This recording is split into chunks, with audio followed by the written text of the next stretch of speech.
हाल फिलहाल में आपने देखा कि एक ड्रामेटिक टर्न ऑफ इवेंट के चलते बांग्लादेश की पूर्व प्रधानमंत्री शेख हसीना किस तरीके से भारत में अचानक से लैंड करती हैं और भारत के कई सारे न्यूज़ कॉलम्स से लेकर के यूट्यूब के चैनल्स पे अटकलें हो जाती हैं, डिस्कशन होते हैं, मदद करें कि ना करें, क्या ना करें। लेकिन आज से अगर लगभग 6 दशक पहले पास्ट में आप जाते हो, 1960 के दशक में जाते हो, तो एक ऐसा इंसान था जो आगे चल करके भारत के 23वें राज्य का पहला मुख्यमंत्री बनने वाला था।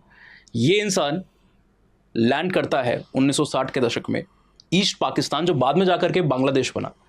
और वहाँ पर बातचीत चलती है। किस सिलसिले में बातचीत हो रही है कि आप हमें आर्म्स, एम्यूनेशन और एक ट्रेनिंग ग्राउंड प्रोवाइड करो। किस लिए? जिसके तहत हम अपने 200 से भी ज़्यादा जो सैनिक हैं उनको वहाँ पर ट्रेन कर सकें। किसके लिए ट्रेनिंग हो रही थी? भारत के खिलाफ एक सेपरेटिस्ट सेसेशनिस्ट मूवमेंट को खड़ा करने के लिए।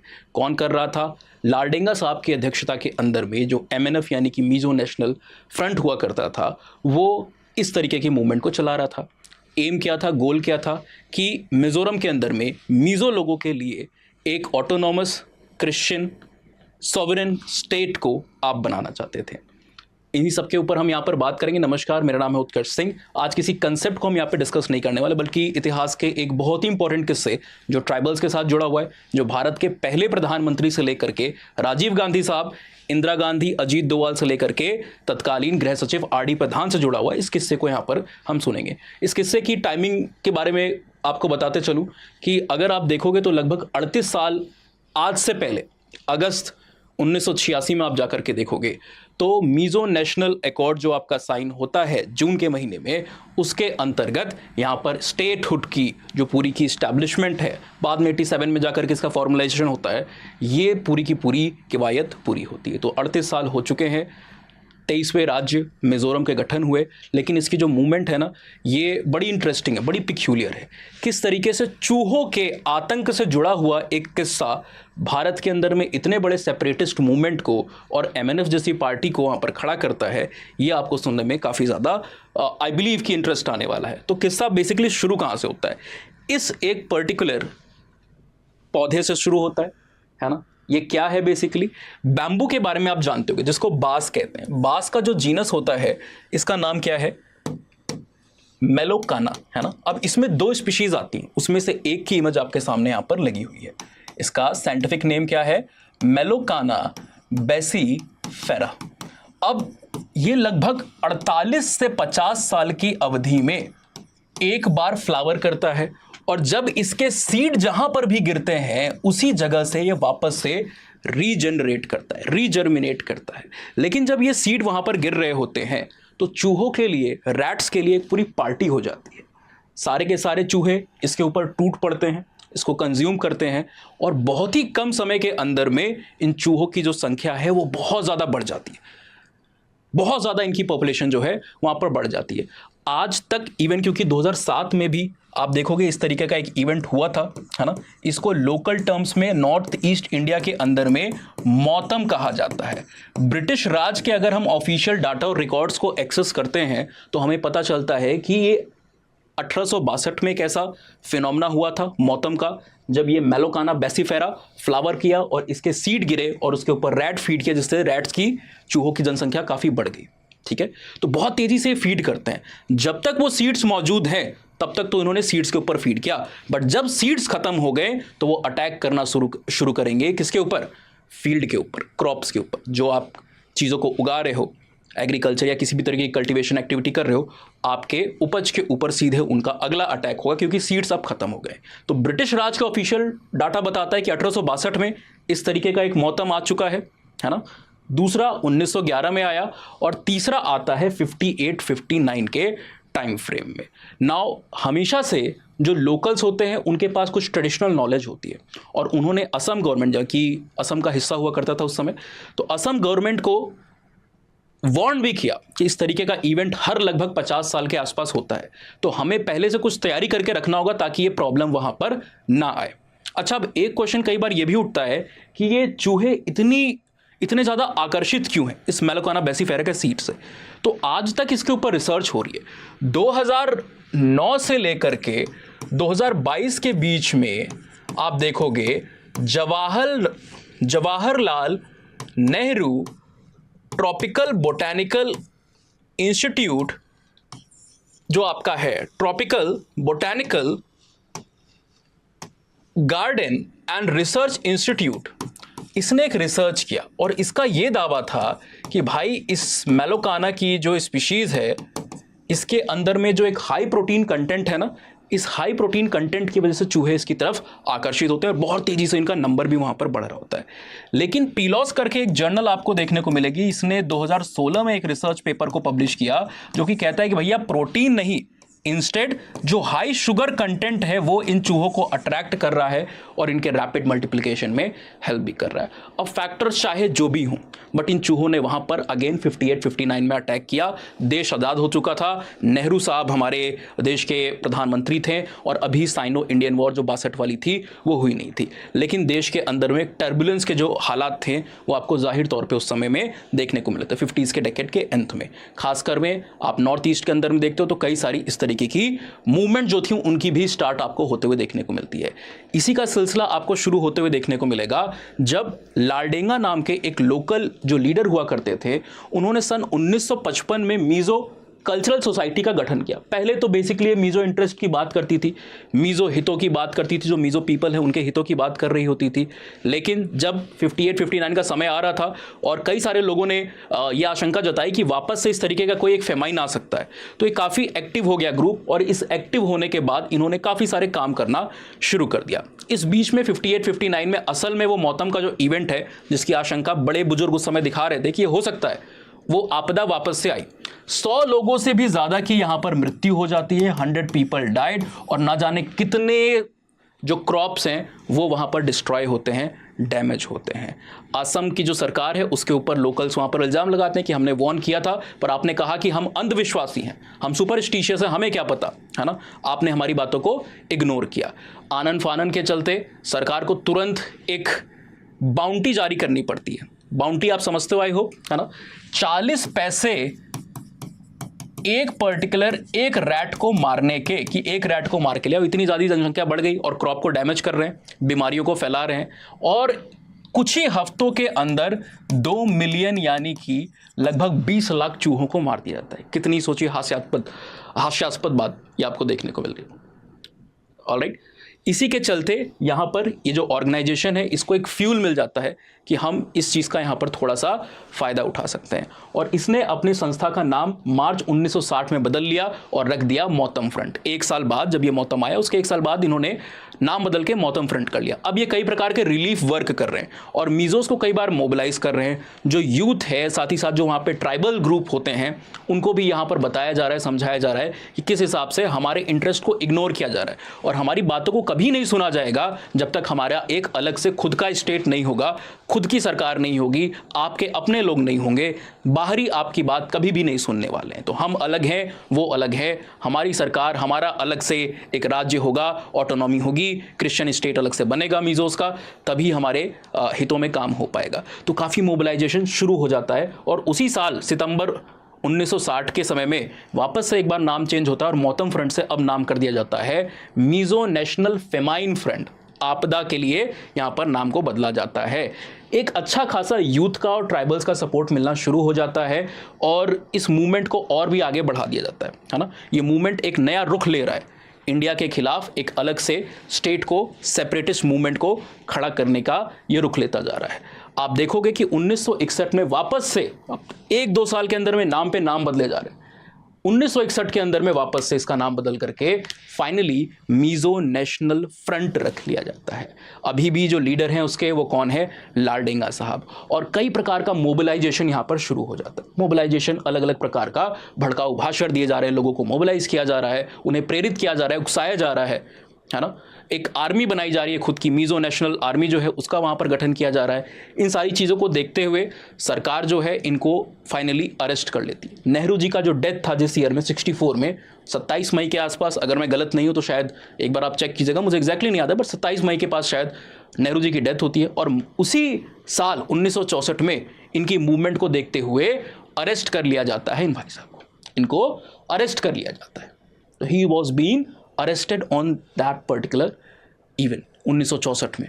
ऑलराइट, अब जैसे ही ये वापस से छूटते हैं थोड़े समय बाद इनको रिलीज कर दिया जाता है, ठीक है। और जैसे ही ये वापस से छूटते हैं तो वापस से मूवमेंट को फ्यूल करने लगते हैं, लोगों को और आक्रोशित करते हैं कि देखिए मैंने आपके हित की बात की, मुझे सरकार ने वहां पर पकड़ लिया। तो जो आपके हित की बात करेगा सरकार उसको पकड़ेगी। तो आपको अभी अगर आप मेरा साथ नहीं दोगे तो कभी भी आपके हितों में कोई काम नहीं हो पाएगा। 1966 अब यहां पर एक मेजर टर्नआउट इवेंट के तौर पे आपको देखने को मिलता है, जहां पर डिक्लेरेशन कर दी जाती है, एक सेपरेट स्टेटहुड की मांग कर दी जाती है, अलग से हमें स्टेट चाहिए, और अपनी पूरी लिस्ट मांगों को वहां पर एमएनएफ सामने रखता है। मार्च 5 से 25 के बीच में अब गवर्नमेंट को क्या करना है कि कुछ एक्शंस को लेना है, और इंदिरा गांधी जी की तत्कालीन सरकार के अंतर्गत पहली बार यह फैसला लिया जाता है कि मूवमेंट इतनी ज्यादा आगे बढ़ चुकी है, हालात ऐसे हो चुके हैं, न्यूज आ रही है, कई सारी कॉन्स्पिरेसी थ्योरीज थी, अब वो सही है कि नहीं सही है, आज भी ये कॉन्स्पिरेसी ही बनी हुई है, कंट्रोवर्सी ही बनी हुई है कि चाइना फंडिंग करने को तैयार है इंडिया के अंदर में इस मूवमेंट को ट्रिगर करने के लिए। साथ ही साथ ईस्ट पाकिस्तान, क्योंकि उस समय बांग्लादेश का गठन हुआ नहीं था, जो इंदिरा गांधी जी आगे चल करके 71 में कुछ सालों बाद करवाएंगे, है ना। तो ईस्ट पाकिस्तान भी इस चीज को फ्यूल करने की कोशिश कर रहा है, इसके ऊपर कैपिटलाइज कि हम भैया आपको ट्रेनिंग देंगे, आर्म्स एम्युनिशन हमसे लो, फंडिंग चाइना से लो, और इस मूवमेंट को वहां पर आगे बढ़ाओ, भारत के खिलाफ आगे बढ़ाओ। तो इंदिरा गांधी जी को मजबूर होकर के पहली बार भारत को अपनी टेरिटरी के अंदर में एयर स्ट्राइक करना पड़ता है। आप लोग तो आजकल सुन रहे हो, पहली बार फेमिलियर हो गए थोड़े साल पहले एयर स्ट्राइक टर्म से, बट ये एयर स्ट्राइक इस समय पे 66 के साल में सबसे पहले आपको देखने को मिलता है, जहां पर आइजवाल जो कैपिटल आपको है उसके ऊपर ये बॉम्बिंग्स को किया जाता है। कई लोकल्स ने और कई जो लोकल मीडिया न्यूज़पेपर्स उस समय हुआ करते थे, मीडिया तो उस समय न्यूज़पेपर ही था, आज की तरह इंटरनेट चैनल्स और ये सब तो हुआ नहीं करता था, तो उसने रिपोर्ट दिया कि कई सारे जो लीडर्स थे इंडियन नेशनल कांग्रेस के, वो भी हेलीकॉप्टर्स में जहाँ पर बॉम्बिंग्स हुई उसमें वहाँ पर मौजूद थे, जहाँ पर राजेश पायलट साहब का भी नाम दिया जाता है और कुछ लीडर्स का और भी वहां पर नाम दिया जाता है। राजेश पायलट जो कि सचिन पायलट राजस्थान के उप मुख्यमंत्री हुआ करते थे, उनके फादर के रूप में आपको देखने को मिलेंगे, ठीक है। सो प्लस सैम मानेकशॉ मुआयने के दौरान जब वो लीड कर रहे हैं मूवमेंट को, उस समय वो जनरल नहीं हुआ करते थे, जब वो लीड कर रहे हैं तो आपको क्या देखने को मिल रहा है, उनकी एयरक्राफ्ट के ऊपर भी लोकल्स ने फायरिंग करना शुरू कर दिया। तो हालात बद से थोड़े बदतर होने लगे थे इस 60s के समय में, है ना। और इसी समय लालडेंगा ईस्ट पाकिस्तान में भी उतरते हैं और वहां पर पूरी की पूरी उनकी हेल्प को लेते हैं कि हम इंडिया के खिलाफ मूवमेंट को तेज करेंगे। अब जैसे जैसे सरकार अपनी नकल को कसती है, धीमे धीमे लालडेंगा एक देश से दूसरे देश बाहर में जाकर के रिमोटली इस मूवमेंट को कंट्रोल कर दें, क्योंकि उन्हें पता है कि अगर देश में आएंगे तो वहां पर अरेस्ट उनका पक्का हो जाएगा। 1967 में गवर्नमेंट ने एक फर्दर एक्शन लिया और स्टेट के अंदर में आपको अफ्स्पा लागू होते हुए देखने को मिल जाता है।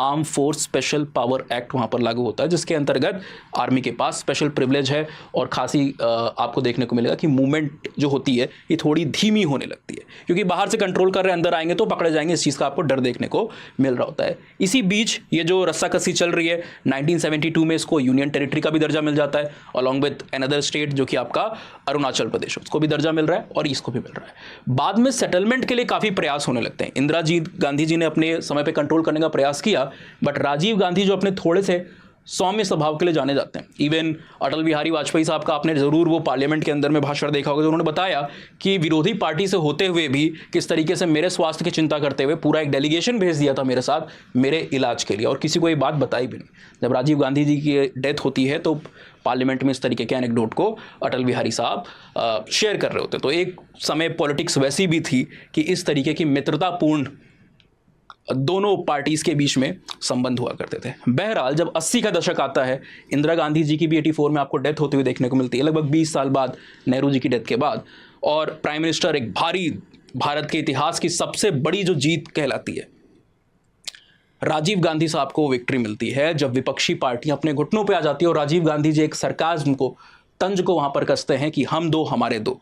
ये जो कांग्रेस की एक पॉपुलेशन कंट्रोल को लेकर के पॉलिसी थी, उसकी एग्जाम्पल को लेकर के अपोजिशन को वहां पर मॉक किया जाता है कि अपोजिशन 2 मेंबर्स के ऊपर आ गया है पार्लियामेंट के अंदर में, इतनी लैंडस्लाइड विक्ट्री होती है due to the emotional support कि भाई इंदिरा गांधी जी की मृत्यु हुई है तो पूरा देश वोट जो है एक मुश्त वहां पर, क्या लीडर क्या बड़े बड़े महारथी सबके सब हारते हैं, है ना।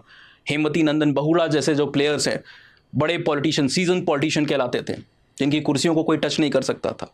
अमिताभ बच्चन जो कि सही से उस समय भाषण भी नहीं दे पा रहे थे, जया बच्चन जी उस समय कैंपेन किया कर रही थी तब इलाहाबाद और आज प्रयागराज का जो सीट आपको देखने को मिल रहा है, तो वो तक वहाँ पर हारते हैं। तो ये सारी चीज़ फेरबदल होती है और राजीव गांधी जब प्राइम मिनिस्टर बनते हैं तो आने वाले सालों में 1985 में सितंबर के महीने के आसपास आरडी प्रधान जो उस समय गृह सचिव हुआ करते थे, होम सेक्रेटरी, आप में से कोई यूपीएससी की तैयारी कर रहा है तो आपका यही सपना होगा कि आप home secretary, cabinet secretary, defence secretary की पोस्ट पे जाओ एक दिन, है ना। सभी का ये सपना होता है कि आप उन पोस्ट पे जाकर के विराजमान हो। तो इस पोस्ट पे जो विराजमान आरडी प्रधान साहब थे उनको राजीव गांधी साहब ने पूरा बैटन दे दिया, पूरा का पूरा इंचार्ज बना दिया कि आपको अब नेगोशिएशंस करना है गवर्नमेंट के बिहाफ पे। किसके साथ? लालडेंगा साहब के साथ। तो कई बार उनको बुलाने का प्रयास करते हैं आरडी प्रधान साहब, बट वो आते नहीं है लालडेंगा साहब। उन्हें संदेह रहता है या जो भी डाउट है कि किस लिए, गवर्नमेंट के इंटेंशंस क्या हैं, कहीं मुझे पकड़ ना लिया जाए या कुछ भी हो सकता है, तो नहीं मानते हैं। लास्ट में 27 जून 1986 में नेगोशिएशन शुरू होने के लगभग एक साल बाद ये फाइनली एक लेटर को भी लिखते हैं और लालडेंगा साहब तक अपनी बात को पहुंचाते हैं कि भाई साहब अब मैं 3 दिन के अंदर में रिटायर हो जाऊंगा और मेरे रिटायरमेंट के बाद आगे कौन आएगा और आगे चीज़ों को किस तरीके से देखेगा, हैंडल करेगा, I am not aware of that. तो अगर आपको नेगोशिएशन करना ही है, क्योंकि आपको भी कुछ नहीं मिल रहा है, आप भी भागे फिर रहे हो, मूवमेंट की वजह से इंस्टेबिलिटी भी बनी हुई है और देश हित में भी कुछ नहीं हो रहा है, तो अगर आपको फाइनली नेगोशिएशन करना है तो अभी 3 दिन में कर लो। मैं चला गया, रिटायर हो गया, तो आगे मुझे नहीं पता कौन कैसे हैंडल करेगा। हमारे तो लंबे संबंध रहे, इंटरेक्शन रहा है ना। नोबडी नोज कि आगे कौन सक्सेसर होगा। तो फाइनली लालडेंगा साहब अचानक से आउट ऑफ नोवेयर 30 जून को आ टपकते हैं दिल्ली के अंदर में और आरडी प्रधान साहब से कहते हैं कि हाँ ठीक है, मैं नेगोशिएशंस के लिए रेडी हूं। आरडी प्रधान साहब कहते हैं भैया आप लेट हो गए हो सर, अब कुछ नहीं हो सकता, मेरा जो टाइम पीरियड है एज अ होम सेक्रेटरी, गृह सचिव, वो अब खत्म होता है, वो खत्म होता है। अब मेरे पास कोई अधिकार नहीं, ये मेरा स्टेक नहीं रहा, इसमें मेरा कुछ भी कहना नहीं सुना जाएगा, तो अब मैं तो निकल रहा हूं, मेरा फेयरवेल है शाम को। तो काफ़ी मनाने की कोशिश करते हैं। अब यहाँ पर आप सोचिए कि आरडी प्रधान साहब, जिनकी यहाँ पर फोटो लगी है, कई इंपॉर्टेंट किताब माई ईयर्स विद राजीव गांधी से लेकर के और भी कई अच्छी किताबें इन्होंने लिखी हुई हैं, इनके दिमाग में क्या चल रहा होगा कि एक ऐसे मुकाम पर हैं जहाँ पर हिस्ट्री लिखी जा सकती है, रिटायरमेंट के घड़ी पे एक ऐसा कोई मूवमेंट हो कि नेहरू जी के ज़माने से शास्त्री जी आए, इंदिरा जी आई, अब राजीव जी आए, इतना लंबा जो मूवमेंट चला, इसका एक फाइनली समझौता हो सकता है। तो कुछ भी हमें नहीं पता उनके मन में क्या चल रहा था, बट एज एन एंथ्रोपोलॉजिस्ट अगर आप रिलेटिविस्टिक होकर के सोचते हो तो शायद आपको एक आइडिया मिले। बट फाइनली ही अग्रीड कि भैया फेयरवेल 4:30 बजे खत्म हो जाए तो हम मीटिंग करते हैं। मीटिंग होती है, बातचीत होती है, देश के प्रधानमंत्री राजीव गांधी भी वहां पर बैठते हैं और फाइनली ये डिसाइड होता है कि yes we are going to sign a memorandum. हम एक मेमोरेंडम को, जिसको बाद में मीजो अकॉर्ड के नाम से जाना जाता है, उसको साइन करने के लिए तैयार हैं। राजीव गांधी जी अपनी पावर का इस्तेमाल करते हुए एक इमरजेंसी बैठक of the cabinet on the political affairs को वहां पर तुरंत बुलाते हैं, आनंद फानंद में बुलाते हैं, क्योंकि समय नहीं रह गया। 8:30 बजे ये लोग मिल करके एक मेमोरेंडम को वहां पर साइन करते हैं, जिसकी इमेज आपके सामने यहाँ पर लगी हुई है। इमेज आपके सामने यहाँ पर लगी हुई है। तो दिनांक कौन सी है? 30 जून 8:30 बजे ये मेमोरेंडम आपका साइन होता है और फाइनली अगस्त में 53rd अमेंडमेंट किया जाता है भारत के संविधान के अंदर में और मिजोरम को एक नए राज्य का, 23वें राज्य का यहां पर अधिकार मिल जाता है। ठीक है, तो यहां पर आपको ये 53rd अमेंडमेंट एक्ट देखने को मिल रहा है। यहां पर दिनांक पड़ी हुई है लगभग 14 अगस्त की। ठीक है, तो यह आपको ध्यान में रखना है कि 53rd अमेंडमेंट एक्ट, भारत के संविधान का संशोधन किया जाता है और 23वें स्टेट का दर्जा यहां पर मिल जाता है। किसको? जाहिर सी बात है, मिजोरम को। लेकिन फॉर्मलाइजेशन इसका कब होता है? लगभग फरवरी 1987 के आसपास। ठीक है, तो आप अगर डेट्स को सर्च करोगे तो हो सकता है आपको 87 की डेट दिखाए, तो कंफ्यूज नहीं होने का आपको। साथ ही साथ अब कांग्रेस, जिसके ऊपर इतने सारे एलिगेशन लगाए जाते हैं कि कितनी सारी सरकारों को गिराया, प्रेसिडेंट रूल को लगाया, पावर्स का इस्तेमाल किया, इसका एक सॉफ्ट साइड आपको यहां पर देखने को मिलता है। जब राजीव गांधी साहब लाल थानावाला साहब, जो कि कांग्रेस के चीफ मिनिस्टर उस समय मिजोरम के हुआ करते थे, उनकी सरकार को रिकॉल करते हैं, विड्रॉ करते हैं, खुद से कहते हैं कि नहीं, हम अकॉर्ड को साइन कर रहे हैं और लालडेंगा साहब, जिनकी मैंने आपको फोटो दिखाई थी, इनको चीफ मिनिस्टर बनाएंगे। तो 1987 में जाकर के इतनी जद्दोजहद के बाद, देखिए 55 में ये कल्चरल सोसाइटी का हिस्सा हुआ करते थे, मिजो कल्चरल सोसाइटी, 65, 75, 85, लगभग 3.5 दशक के संघर्ष के बाद ये मिजोरम के पहले मुख्यमंत्री वहां पर बन रहे होते हैं। ऑलराइट, पर ज़्यादा समय तक ये चलता नहीं है, दूसरा इलेक्शन भी जीतते हैं, बट 1919 में इनकी ट्रेजिक डेथ हो जाती है। इवन इनको आप देख रहे हो आर डी प्रधान साहब को, इनकी डेथ क्वाइट रिसेंट हुई, आज से 4 साल पहले ऑलमोस्ट सेंचुरी मारने वाले थे, लेकिन सेंचुरी से थोड़ा सा पीछे रह गए, अदरवाइज सेंचुरी को हिट करते हैं। 1920 में जाकर के आर डी प्रधान साहब की भी यहाँ पर डेथ होती है। तो इस तरीके से ये मीज़ो अकॉर्ड जो है आपका साइन अप होता है। कितनी जद्दोजहद हुई, 40 साल से लंबा ये संघर्ष आपको देखने को मिला। 59, 69, 79, ऑलमोस्ट 89 तक जाकर के 3 दशक इनफैक्ट का टाइम पीरियड यहाँ पर लग रहा होता है। ये सारी जो इंसर्जेंसी है, ये सारी जो सेसेशनिस्ट सेपरेटिस्ट मूवमेंट होती हैं, एथनिक मूवमेंट होती हैं, ये आपके लिए एक इंपॉर्टेंट थीम है, ना सिर्फ जीएस इंटरनल सिक्योरिटी में, बल्कि एंथ्रोपोलॉजी पेपर 2 के अंदर में भी आपको नागा रिवोल्ट से लेकर के मीज़ो रिवोल्ट, इसके बैकग्राउंड को समझना और जानना होता है कि क्या कॉजेज होते हैं इस तरीके के एथनिक मूवमेंट के। तो एंथ्रोपोलॉजी जो 120 नंबर से ज़्यादा का जीएस ओवरलैप देता है, one of the most overlapping subject, सिर्फ 2 ही ऑप्शनल हैं जो 120 से ज़्यादा की ओवरलैप आपको देते हैं, उसमें से एक आपका एंथ्रोपोलॉजी ऑप्शनल है। सबसे शॉर्टेस्ट मेजर ऑप्शनल है, सक्सेस रेट में कोई इसका पैर भी नहीं छू सकता, हाथ भी नहीं छू सकता, ऐसा ऑप्शनल है, इतनी आगे है बाकी ऑप्शनल से। और टॉपर्स बनने की एक गारंटी देता है कि आप टॉपर बनोगे अगर आपने इस सब्जेक्ट को ठीक से पढ़ा तो ये सब्जेक्ट काफ़ी इंपॉर्टेंट है। इस तरीके कई इंटरेस्टिंग टॉपिक पढ़ के आप वहाँ पर स्कोर कर रहे होते हो। तो हमारे जो बैचेज हैं यहाँ पर, ये आपके स्टार्ट हो चुके हैं अगस्त के, और अगस्त के जो हमारे बैचेज हैं, they are the last batch.